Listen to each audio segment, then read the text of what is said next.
Thank you.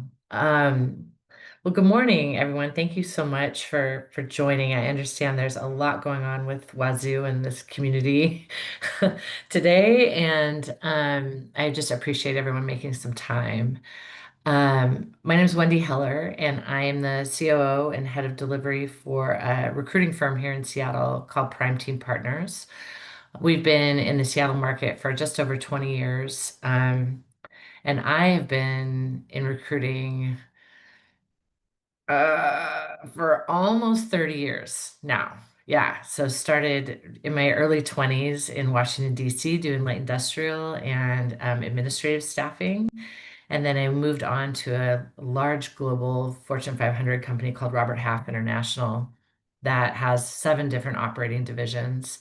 And I worked for them. I opened up a number of branches around the West Coast and hired teams, and then moved into more of like a national, they called me the doctor, because I go into offices that were underperforming and try to figure out what was going on.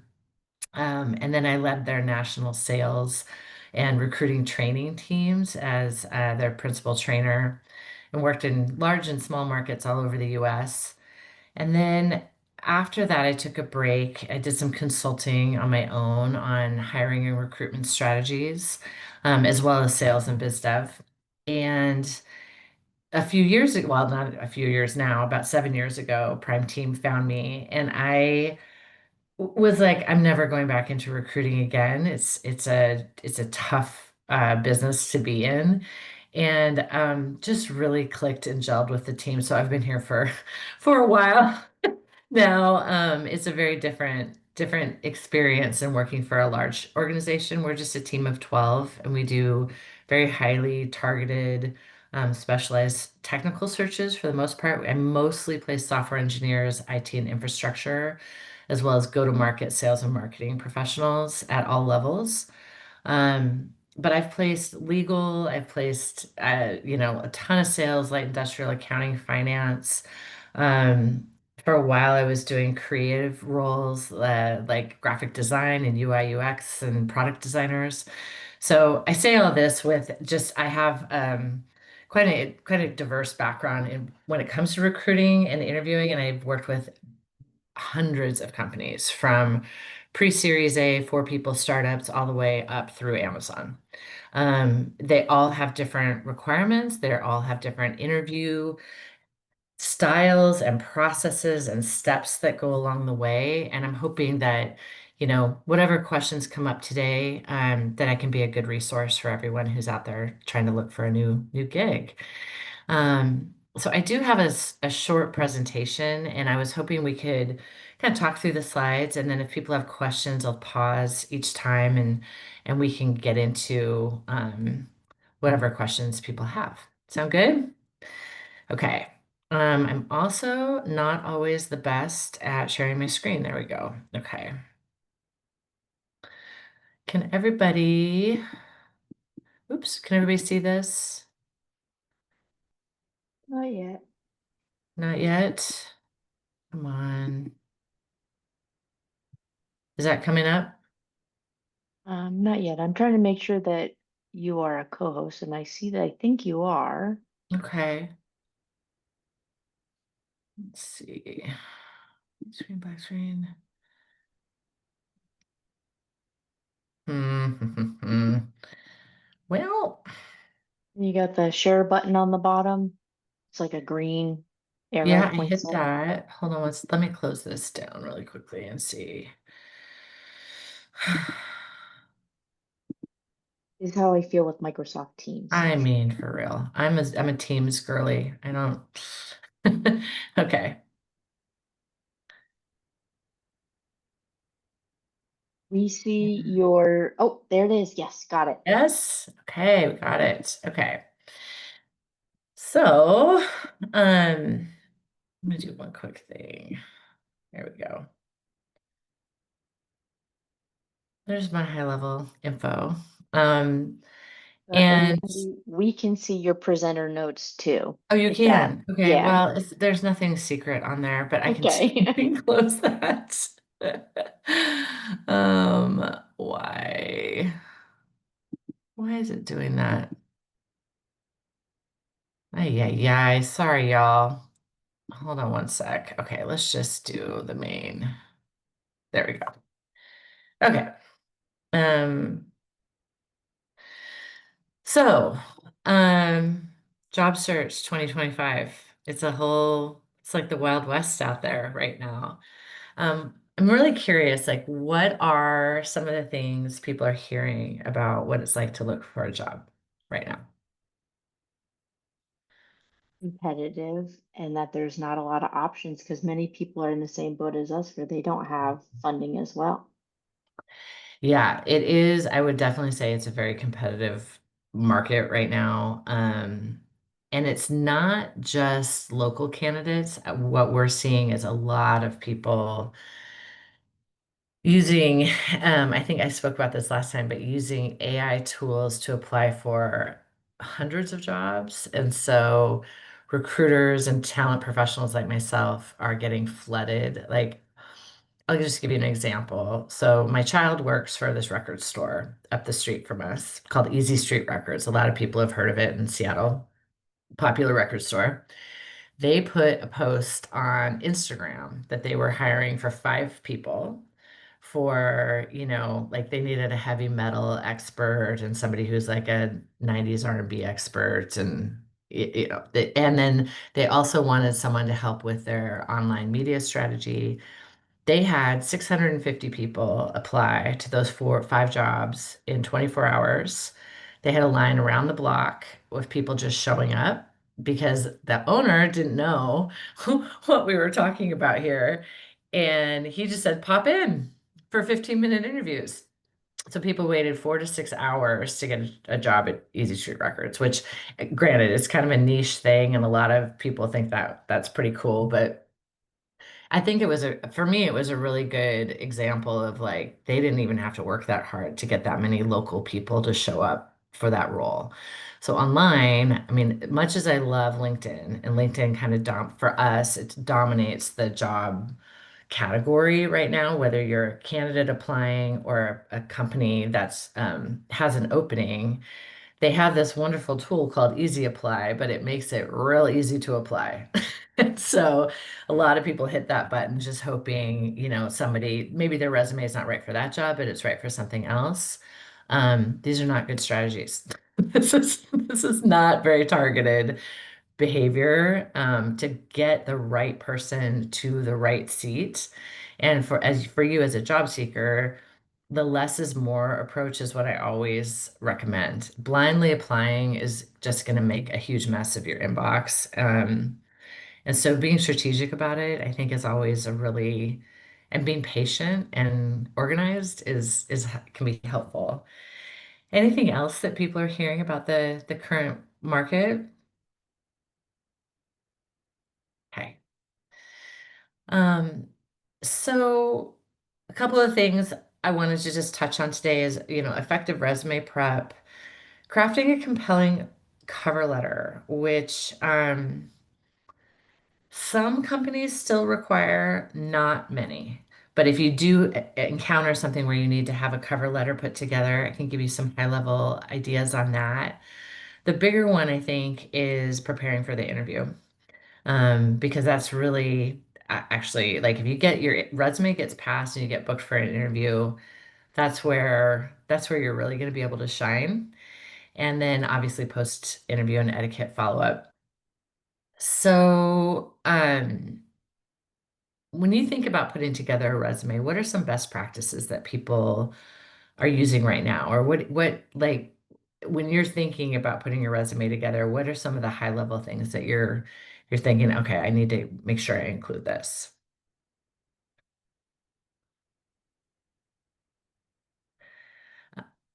Brevity, And which is really hard for me. hi, Jen. So I think in the past, what we've seen with a lot of resumes is you need to add every single thing that you've ever done ever. And I tend to caution people against that. We want to see resumes that are clean and express impact and some self-awareness around how you steered your career. What my clients want to see is not that you know, like your daily tasks and responsibilities, that's all fine. That's a functional resume. Most of what my customers are looking for real time. Here's what I did, and here's how it impacted the organization, or here's the number of people that I touched. Here's the effects of the entire program that I was on, and here was my participation. They want to know specifically what you did, how long you did it for, what tools you used, and then what the impact was overall. So when we talk about tailoring your resume, so this is one area where AI can be really helpful. If you, last time we talked about LinkedIn, so I don't know if we want to do a demo on that again, but if you see a job and you go and open it up in LinkedIn, there'll be an AI bar that's basically run on OpenAI, and it will say, how good of a fit am I for this job? And you can click on that and it will analyze your profile against the job, and it will tell you you're an 80% match or you're a 75% match. And here's the things that are missing, here's the things that are strengths. It will also edit your resume for you so that it's a better match for that particular role.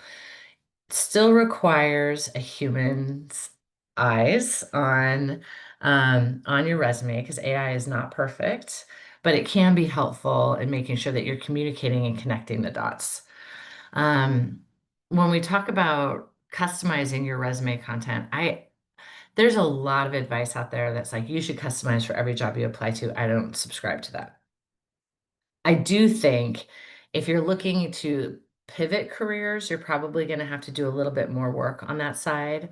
But if you're staying in the type of work that you've been doing, having a crisp, clear, easy to read resume that has a lot of impact to it is still going to be your best bet across the board. Keywords, there's a lot of chatter around ATSs screening people out if they don't have specific keywords on their resume.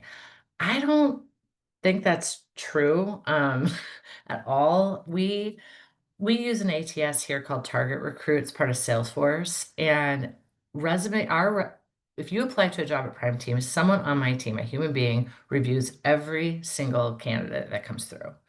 And a lot of organizations are exactly the same way. They look at the ATS as almost like a big basket at the top of the funnel, but a human being decides who's going to move forward and who's not.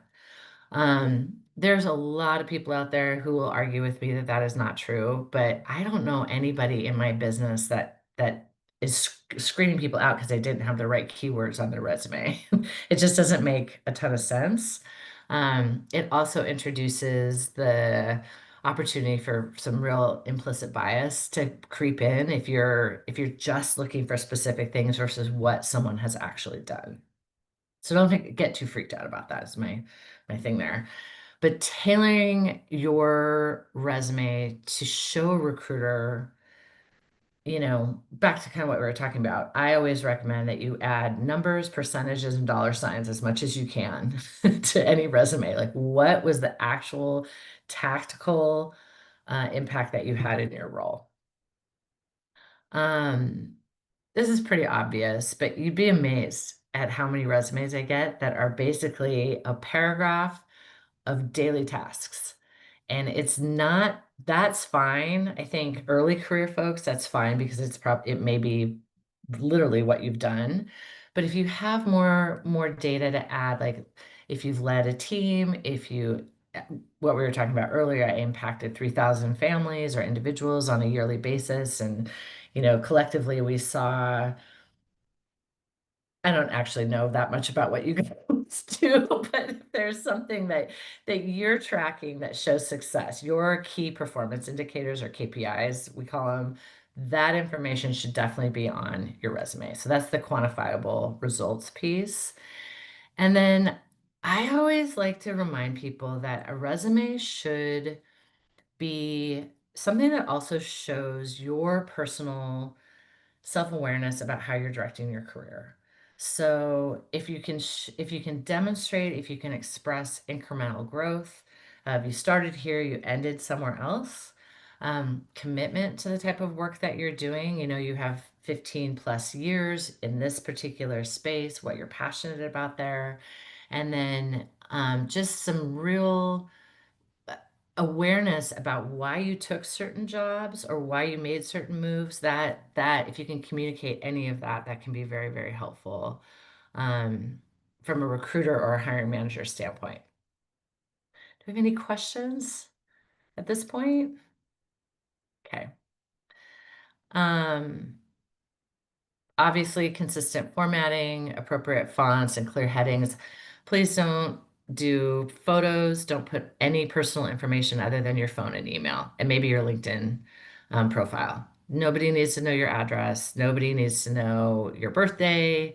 You know, anything that's like PII or personally identifying info, I would keep off of there unless it is your contact information and where people can find out more about you. If you have, I always recommend, and it's like resume 101, it should be chronological. And you don't have to add, like, my resume would be 10 pages long. At some point, I have to stop talking about what I've done in the past and really focus on what have I been doing, let's say, for the last 10 years. My most relevant experience should take up the vast bulk of your resume. So Okay, lots of emojis then, Wendy? Should we no put lots of emoji. cute little little emojis I on the know. top? I mean, a lot of people add emojis, or I've seen some that have, you know, a photo and like a favorite quote and all that. It's all fine, but it just takes up space. And the photo thing I hesitate with because I do feel like it introduces some bias, but if people are going to your LinkedIn page, they're going to know what you look like anyway, right? They're going to know. And for me, I honestly I don't interact with candidates who don't have a photo on their LinkedIn page because it feels fake, like a fake profile at some point. We get a lot of that. So some people don't love having their face on the internet, and I absolutely understand that. But if you're using LinkedIn, the best practice would be to have a good headshot. And mine is in my car, so you know, it's all relative on how good it actually is. I have clients that have pictures of them skiing and pictures of them with their spouse or their children, and it's a whatever. But if you see the bulk is usually just a headshot, and hopefully you look friendly and approachable. So cover letters, we get this all the time where some companies require cover letters, many do not. It just depends on the role. I've only worked on one role this year, which was for a communications specialist for Weyerhaeuser, where they wanted to see a cover letter because they wanted to see how you write versus just the resume. They wanted to see how you sold yourself into this job in 3 paragraphs or less. Um, that is generally the rule of thumb that I see is if the role requires some kind of writing, sometimes a cover letter will be required.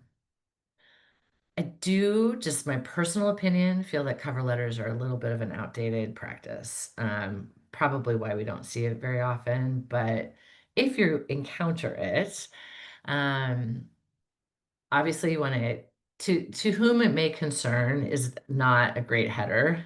If you can find out who the recruiter is or the actual hiring manager for the role, obviously address it directly to that person. Tailor the content. So connect the dots on your resume on why you feel that you're a good fit for this role. The genuine interest part comes down to doing some research. Um, I would like this job because I have bills to pay is not going to get you an interview. They want to see what is it about either the company or the position or working for that particular individual. Again, that piece of self-awareness of how are you directing your career? Why would this job make sense to you and where you want to go from A to B to C? How would it impact you directly and what would you like to see happen in the future? So hopefully that's somewhat helpful. Um, this Can I piece, ask a this quick question, Wendy? yeah, yeah, yeah. So this is one of the things that I was just on a search committee and we Mm, did, by the way, not Cover accept a letters. couple Yeah, they didn't have cover letters, and so we had to kick them out because it was required. So yeah, do look for that part, Pete. But one of the things I noticed when I was reading cover letters yeah. is that I was more connected to the ones where the person talked about how they were going to fit into the organization instead of how they were going to grow because of the Yeah. organization. Do you have a thought Yep. on, like, should it be more geared towards how you're going to contribute than how this will benefit you personally? Oh, for sure, how you're going to contribute. Yeah. So this is the aligning with culture. And Jen, that's such a great point. I mean, okay, maybe I didn't particularly phrase that the right way. The job should appeal to you, but what you convey in the cover letter should be the why and how you would make an impact in that role.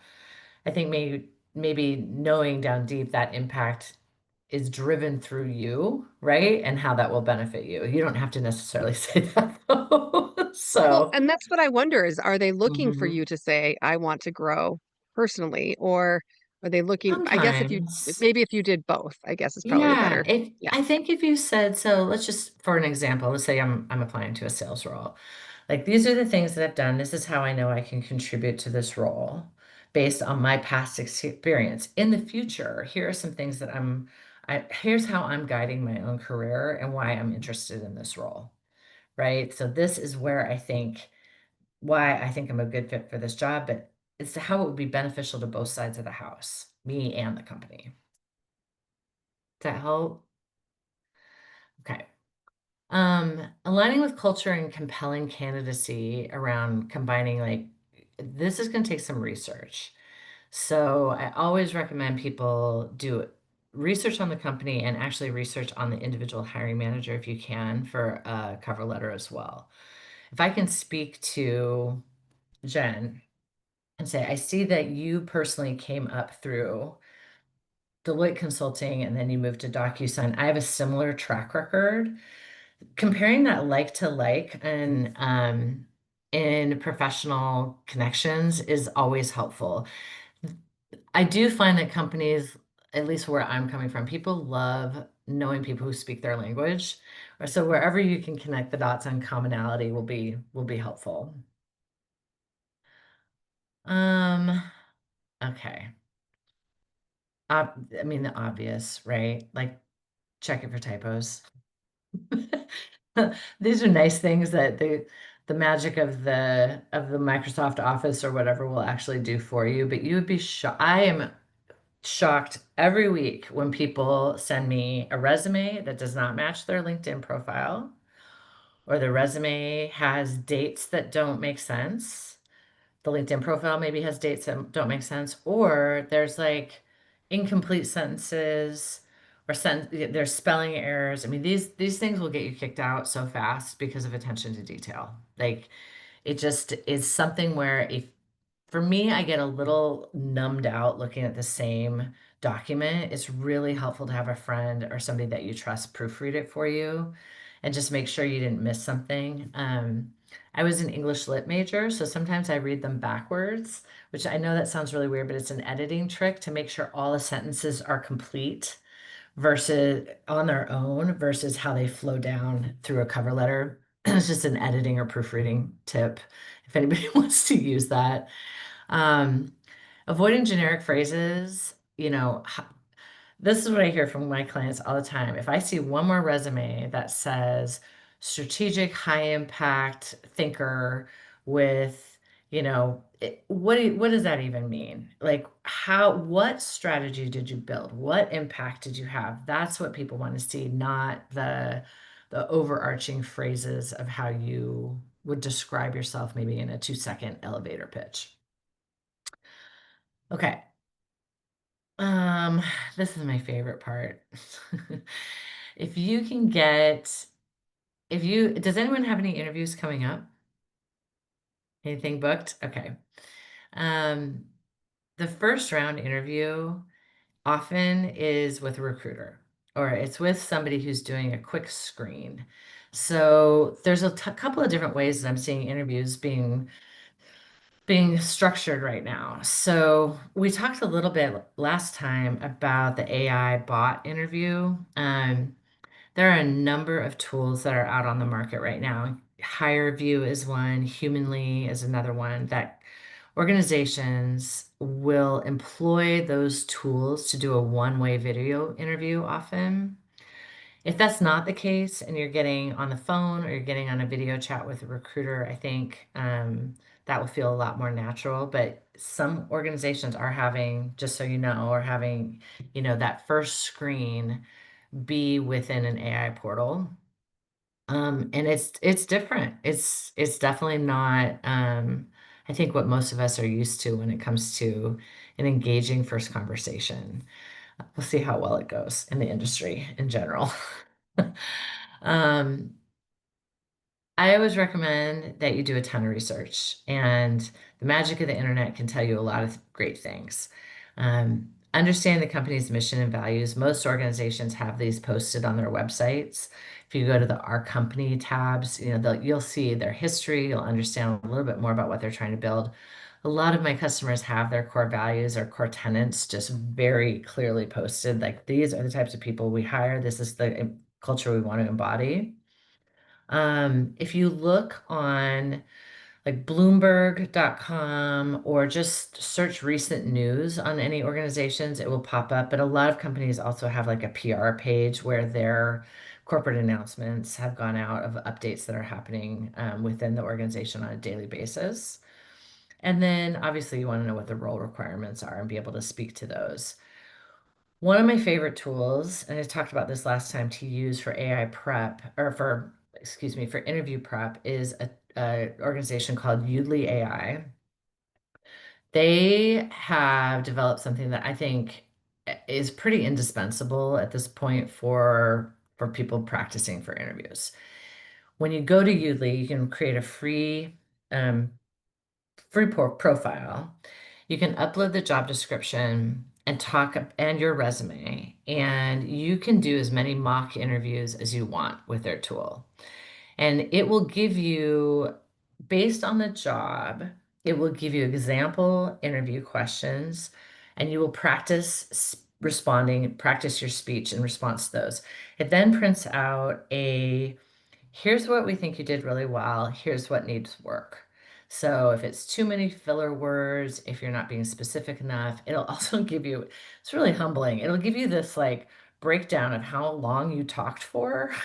So helps you become more concise, more crisp in your communication. I think it's a super valuable tool. They have licensed it to every senior at University of Washington. Organizations, huge recruiting and outplacement companies like Lee Hecht Harrison are using it. Google, Salesforce, all of their sales teams are using it to practice for pitches, but they have a very specific function on there that is practicing for interview readiness as well.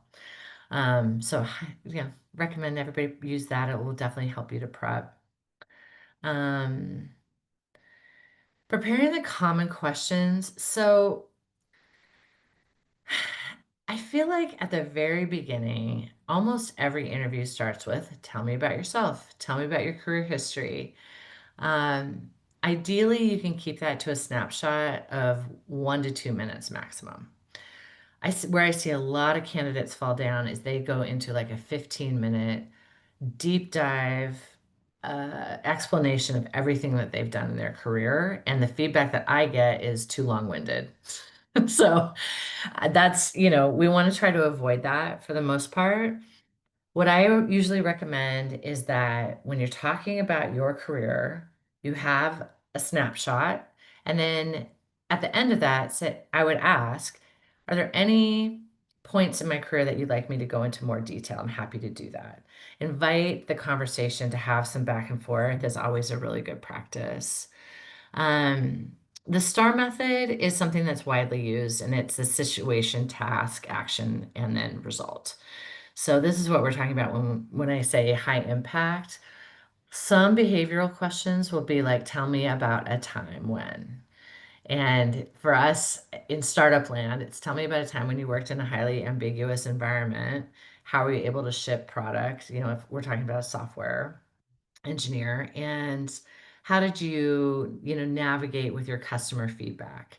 So sometimes it can be these layered, like really nuanced questions, but understanding what you did, what the end result was that was desired, what tools you used, what actions you took, whatever that is, and then the end result is still the best way to kind of package up what you're doing on a daily basis. Any questions around this? I definitely have some tools on basic interview questions, but I don't think it's all changed all that much, honestly. From people want to know who you are and what you did and why they should hire you. Jen, what kind of interview questions did you ask on your last role or the last search that you just did? Yeah, I did 7 of these interviews last Yeah, week. Yeah, it was a yeah, lot. We asked a yeah. lot of about where you see yourself, maybe like what Mhm. you think you could contribute over the next number of years. It was a very specific Yep. faculty role, so it's Yeah, a little bit about yeah. publications and things like that, but a Mhm. lot of questions about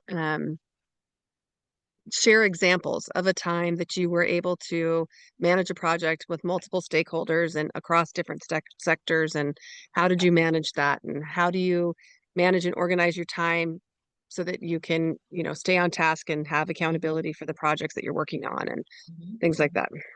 Yeah. Yeah. So, what was the result of that? Like, what did you observe?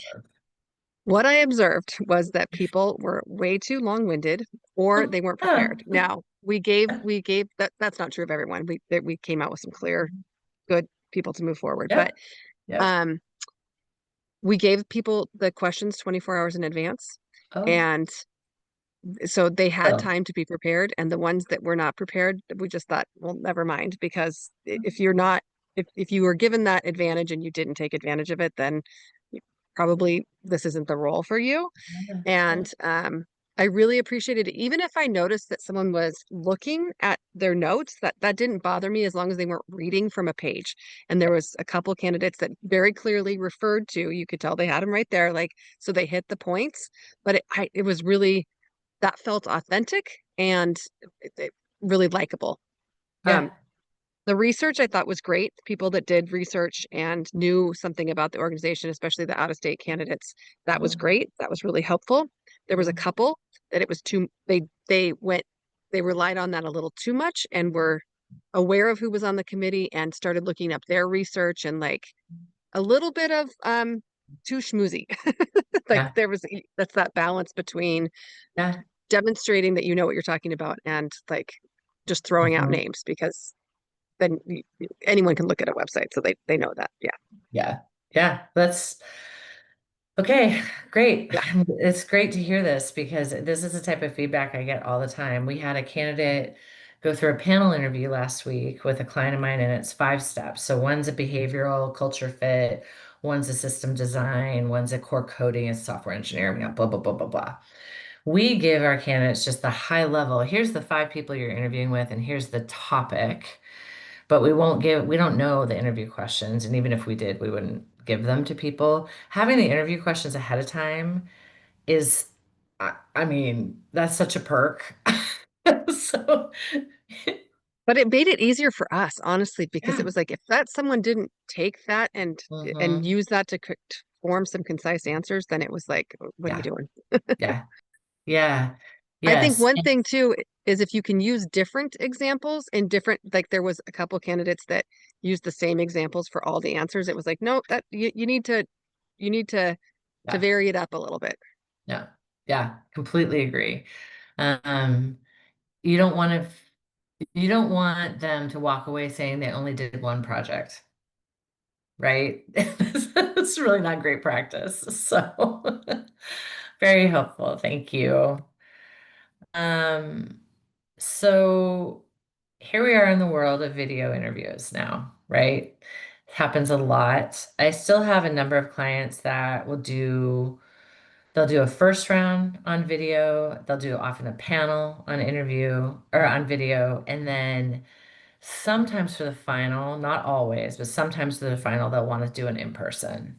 They'll have you come to the office, meet the team, go to lunch, and probably have, some stakeholder conversations. For video interviews in particular, if you have a not awesome camera, some people invest in a better camera. This is just the camera on my laptop from work, which I think is totally adequate. Like you don't have to have special lighting or like those O-ring lights that all the influencers have and all that. You don't need to do any of that. But I mean, you can if you want to, you totally can. But the being in a well-lit, clear space where people can see you very clearly is important. Um, it should be quiet. Obviously, they should be able to hear you really clearly. I highly recommend you test out your equipment with somebody in a different household before you go into a video interview to see what that impact is like. And then worry about your background as well. And I'm looking at the screen right now, but if you look at the camera, it's a little bit weird because y'all are on one side and I want to speak to you. But if I look at the camera, I'm actually finally speaking to all of you versus speaking to your photos, your images, right? Um, I've had the craziest experiences with candidates on video. I've had people take interviews from their car, from their bed, in their pajamas. I even had one guy drinking a beer. He didn't get the job. I've had people do them, like sitting out in their garden, which is great, but there's a lot of ambient noise and motion and things happening. I would prefer that people think about where they can be, where it's quiet, focused, and their background is not distracting. Jen, since you're outside. Did you do in person with folks last week, or were they all video They as were well? all over video, and then we're doing in person the end of Okay. next week. Yeah. Was there anything distracting? One person, honestly, I personally am weird this way. I don't like I don't like it when it's not, you can't see it. Like if it's blurred in the background, I would Yeah. much prefer just someone be against something that was Yeah. neutral and not Yeah. distracting. I would never obviously interview when Yeah. I was sitting outside, but Yeah. but it was kind of distracting if it was blurred and then things were coming in and out of it. Someone's cat Mhm. kept running through and then Oh, kept the saying, faux, "Oh, I yes, it's gotta like go. a Hold ghost. on." Yeah. Yeah, yeah, that is really strange. From the viewer side, for sure. I had a candidate interview last week, and my client sent me the video, and he had a background that looked like Battlestar Galactica, like he was on a spaceship, and there are all these asteroids and stuff flying around. I was like that might be fun for your gaming night, but your level of professionalism is coming through in a different way, and you know. I just, if you can't, if you, there's so many background tiles that you can choose that are just like a clean, you can just do a plain navy background. It's totally fine. But I just recommend that that's not what people are looking at. You want them looking at you and listening to you and not going, what is happening in that background? And then obviously, if it's in person, know where you're going and be there early, if not right on time. Um, any questions about that? I could write a book on crazy video interviews that I've had. I'm not kidding. It's just been the wildest ride. There's So, there's a question in the chat there that says if you're going between looking at the camera and the actual interviewer face, yeah, is that distracting? Like speaking to no, the camera when you respond. no. The one thing I do want to mention, no, I don't find that particularly distracting. I would really caution around having an AI tool deployed that is feeding you answers to the interview questions. Um, this has become a really common practice, and it's an automatic out for folks. We've had really, really great, really accomplished people. I don't know why, but they have an AI tool that's listening to the questions, and then what happens is people pause, waiting for the answers to load, and I think they think they're going to speak authentically, but they end up reading, and you can tell on the interviewer side, you can tell. And now there's AI to combat AI. So a lot of our clients will have tools running in their background that can tell them if somebody is giving them an AI generated response. percentage wise. It's not going to be exact, but if I type in an interview question as a Copilot or Gemini, it usually spits out something of a generic response. And so the client will see that as well. If you read that similar kind of generic response and it looks like you're reading, it'll be done. So people want to hear authentic voices. It does not have to be perfect, but it does have to be from you. So if you know what you're doing, you know what you've done, it shouldn't be a problem. And I and I Yeah, and I think that that would be you would be so hard to like pay attention to all those things at the same time, and I think you'd end up actually being way worse off. it's really obvious. So we do a lot of video interviews for clients on the first round because they want to see how people communicate. And I will watch all of them.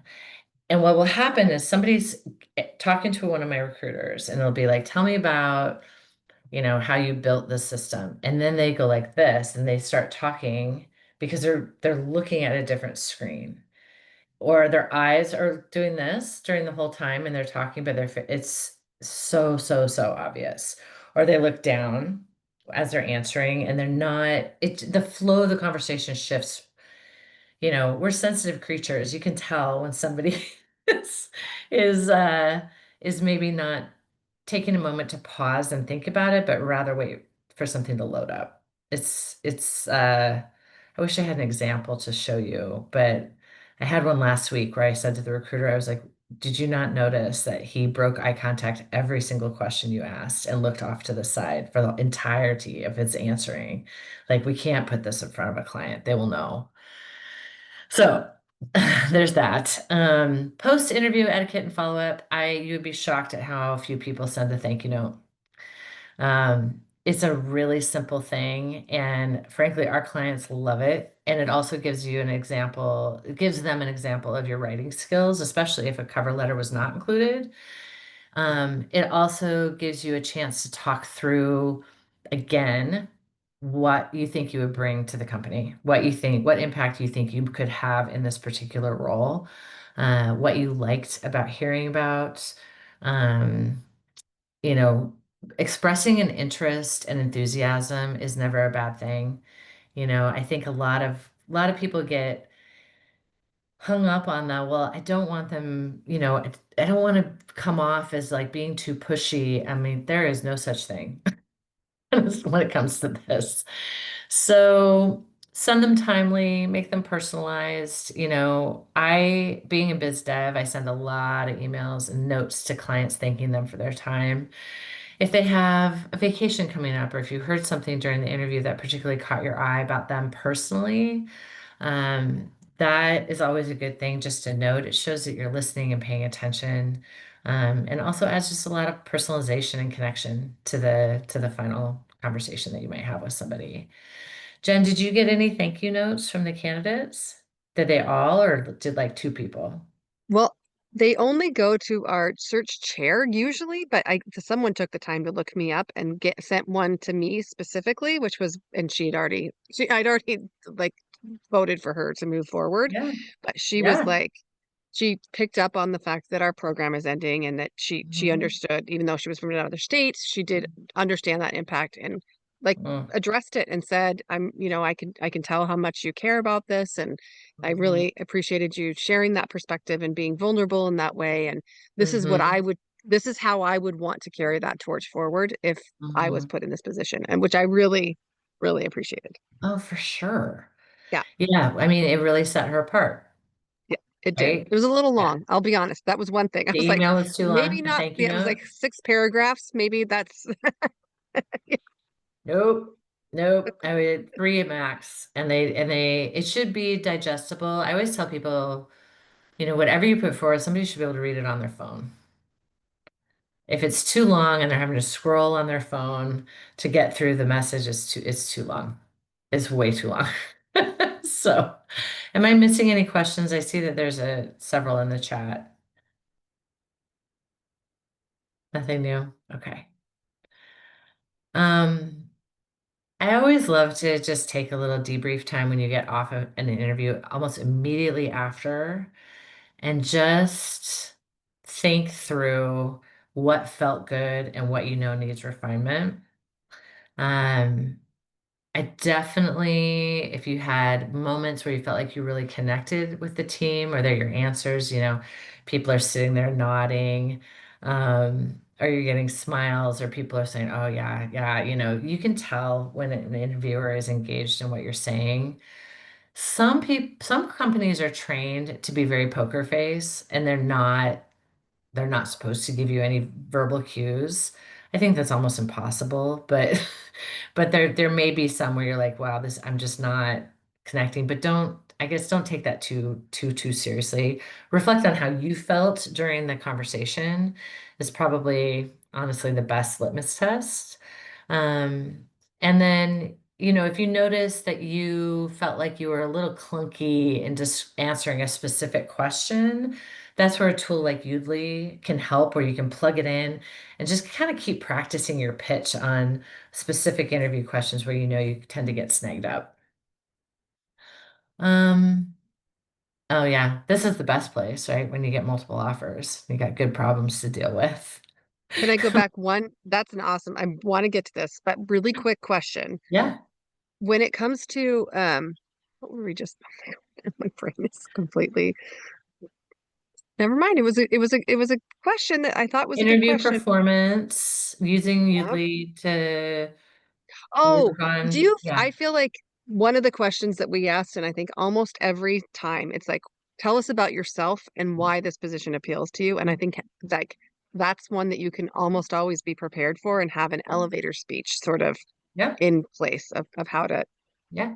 tell your story Yep. succinctly. Yep. Yeah, for sure.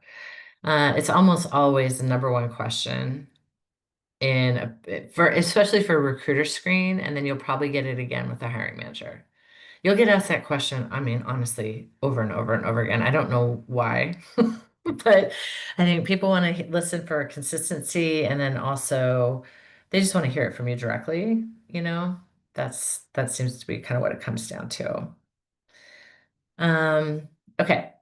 I also realized Caitlin put a question in the chat that we missed. And she asked, in the case where you were provided the interview questions ahead of time and perhaps you glanced at your notes during your responses, would it be best to just let them know that?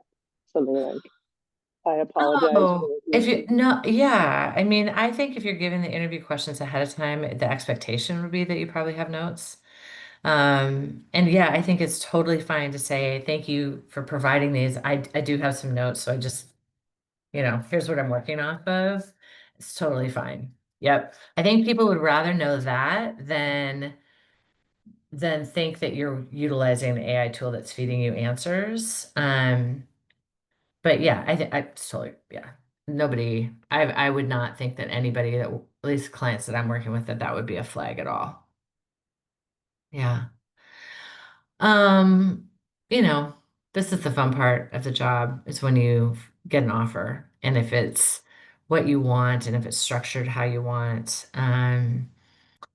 If they offer, this is almost a whole nother presentation on how to negotiate the salary that you want. But for state agencies or government agencies, a lot of times it is what it is. There's not like you can't negotiate a sign-on bonus or, a quarterly review process for additional RSUs or something like that, like what I typically deal with. Jen, for the roles that you were interviewing for, there's probably a range on the comp, right? On the base comp.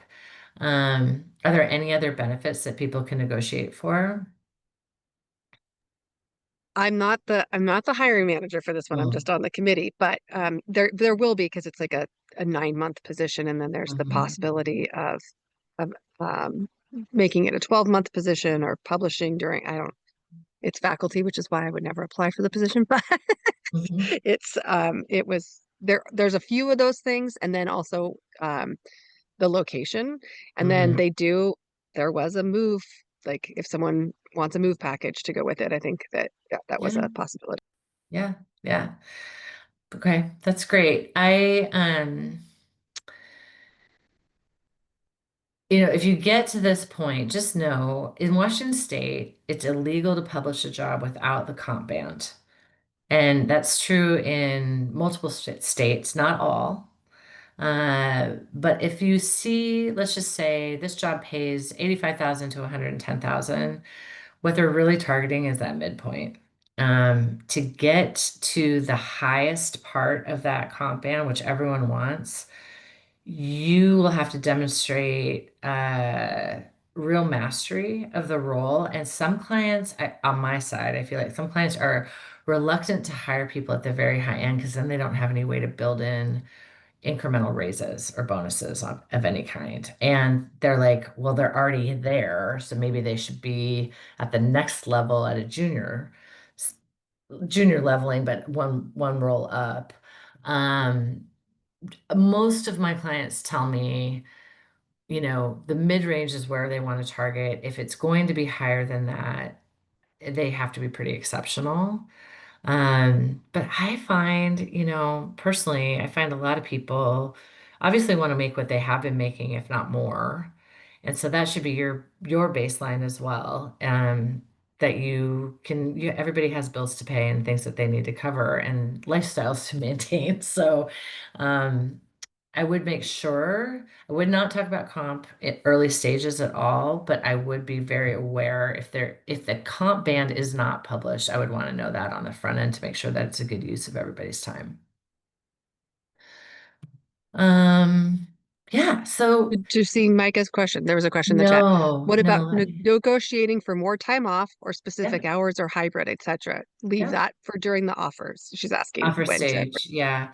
A lot of times, recruiters will want to know, like, what's your preferred setup, knowing that that's probably coming. And so if you say, right now I work, 2 days in the office and 3 days from home, I'd love to continue that, or I want more in office time, or, and then PTO, it really depends on the organization, there's a big equity component that comes with that. Like if you get 2 extra weeks of PTO, should everyone else on the team as well?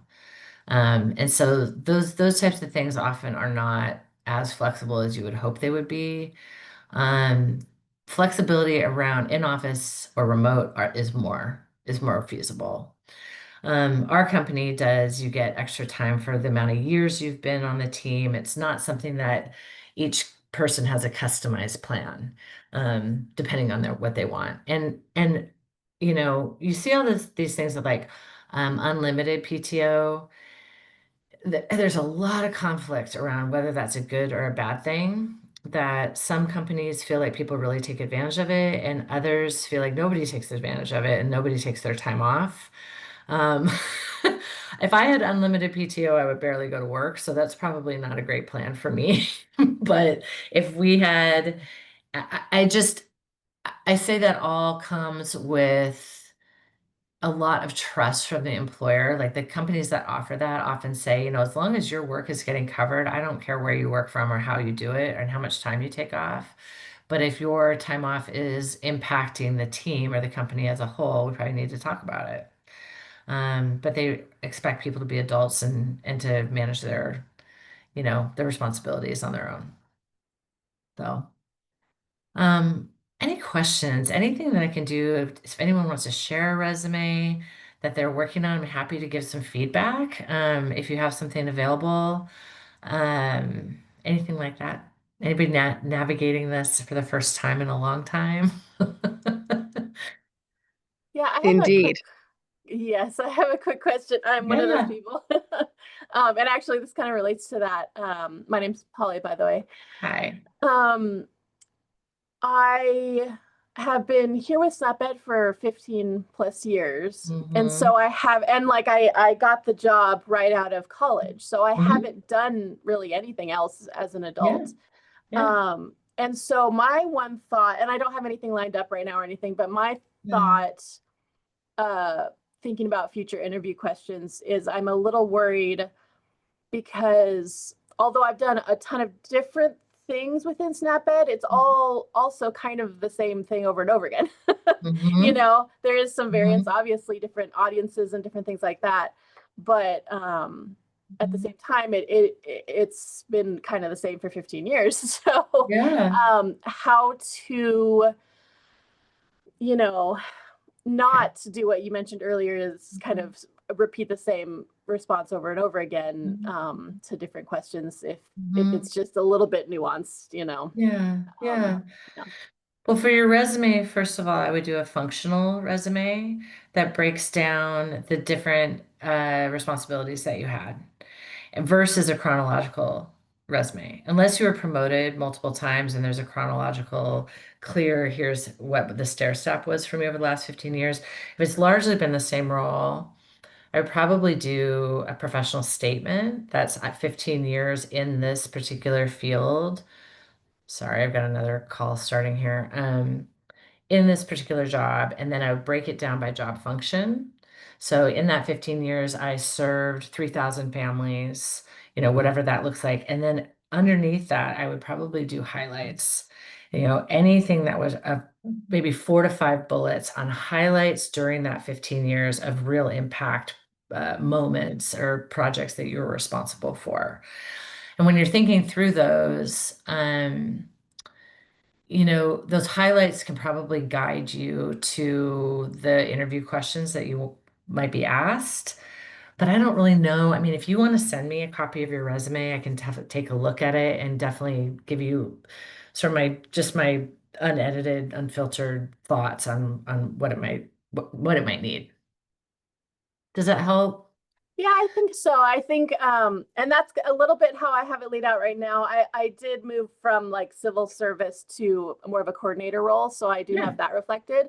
But I Yeah. did try to mostly break down kind of more impact and Mhm. some function and yeah. So that makes a lot of sense. And pulling out just like the highlights of things that are a little bit different or a little bit more Mhm. special, I think is a great tip. So thank you. Yeah. Yeah, for sure. For sure. Anybody else? Jen Moss. Formatting. What Yeah. about a block, a lot of templates have like a different color block where your name is a different size. I mean, do you think that that just looks cheesy or do you think that that's useful? You can't tell in an ATS, it all comes through black and white. Oh, So okay. yeah, That's unless I good to get know. one emailed to me in a PDF format, then I can see it. But if you're applying through a portal, it usually doesn't capture any of the bells and whistles. So I don't mind like if the name and contact information is a different color, just make it clean and clear. Like don't use the scrolly fonts because just don't do that. Use like Arial. No So Comic Sans. no Comic Sans. No. Jen Moss. That is my biggest pet peeve, Comic Sans. This is my kindergarten resume. Yeah. Um, Wendy, I any have other a question questions? Yeah. about location. If you're applying for a job, like I'm applying for jobs not where I live and they're not Yeah. necessarily remote jobs, how Yeah. do you navigate that? Like I've taken to not putting like my address in the Mhm. things that I'm turning in because I don't want them to be like, oh, you don't live around here, we're not going to interview you. How do you Well, is it a navigate? remote role? Yeah. Yeah. Or maybe they're like hybrid, but I would plan to move there. Mhm. Yeah, I think it would really depend on the company. If it's 100% remote, don't worry about putting your address at all or city location. If it's hybrid on-site and your intent would be to relocate, um, that's a really tricky one. A lot, and maybe this is different in your world. So I take this all with a grain of salt. In tech, the problems we've run into with people saying I'll relocate is that they never relocate. So, or they get the offer, they accept, they work for 6 months with the intention of relocation, and then, their partner doesn't want to move, or their kids are midway through school, or whatever it is, and it really creates some challenges on the employer side. So, if you're applying to a hybrid role that would require relocation, I would put that very much up front on your resume. I am located in Seattle, Washington, would relocate on my own or something like that. That's very clear about what your intentions are.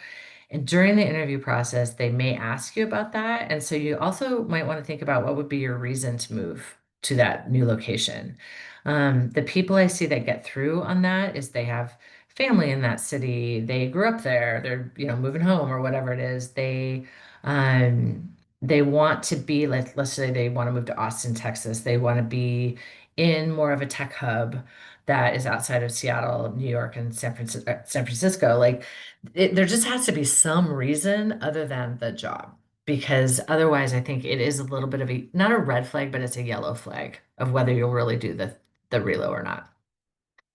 So just have a good answer for that. Yeah. Anything else? Okay. I know you have another call, so I thank do. you so Yeah. much. Wendy, we appreciate you beyond words. Thank you so Well, much I for know giving this us your is time. tricky. It's a super tricky time, and I think Eileen, I think you and I connected on LinkedIn, but I'd encourage all of you, if you want to connect with me, we post a lot of stuff about interviewing and job seeking, and we post all of our jobs on there as well. But if you want to send me a resume to take a look at, I'm happy to give you feedback. However I can help would be great. Thanks All so much, right. Wendy. Of course. See you Okay, later. Good luck, see you later. everybody. Okay. Bye. Bye.